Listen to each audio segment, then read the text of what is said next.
এমন সময় অ্যাসিস্ট্যান্ট এসে সাকিবকে দরজার সামনে থেকে সরিয়ে বলল, এই আপনি জানতো এখান থেকে? বললেই হলো, রুগী দেখতে টাইম লাগে। এই বলে সাকিবকে ধাক্কা দিয়ে বের হয়ে যায়। সাকিব অ্যাসিস্ট্যান্টকে জাপটে ধরে বলল, তো ডাক্তারকে দরজা খুলতে বল। আমরা পুলিশ, রুগী দেখতে কতটা সময় লাগে সেটা আমরাই দেখছি। এবার অ্যাসিস্ট্যান্ট বলল, স্যার দরজা খুলুন, পুলিশ এসেছে, আমাকে ধরে ফেলেছে। এটা বলার পরই ডাক্তার সেফাকে ছেড়ে দিয়ে যখন দরজার দিকে আসতে যায় তখন সেফা ডাক্তারের হাত ধরে ফেলে। তখন ডাক্তার অবাক হয়ে বলল, আরে আপনি জেগে আছেন কি করে? আপনার তো ঘুমিয়ে থাকার কথা। সেফা বলল, হ্যাঁ থাকার কথা ছিল যদি আমি ঔষধটা খেতাম, কিন্তু আমি তো ওষুধটা খাইনি। ডাক্তার যখন ফোনে কথা বলতে ব্যস্ত তখন সেফা মেডিসিনটা সুযোগ বুঝে ফেলে দেয়। নে দরজা খোল।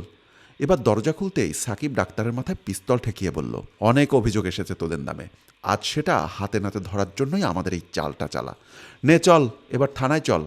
এই বলে ডাক্তার আর অ্যাসিস্ট্যান্টকে নিয়ে থানায় চলে যায়। বন্ধুরা, আমাদের এই গল্পটি যদি আপনাদের ভালো লেগে থাকে তাহলে অবশ্যই লাইক, কমেন্টস এবং শেয়ার দিয়ে আমাদের পাশেই থাকবেন।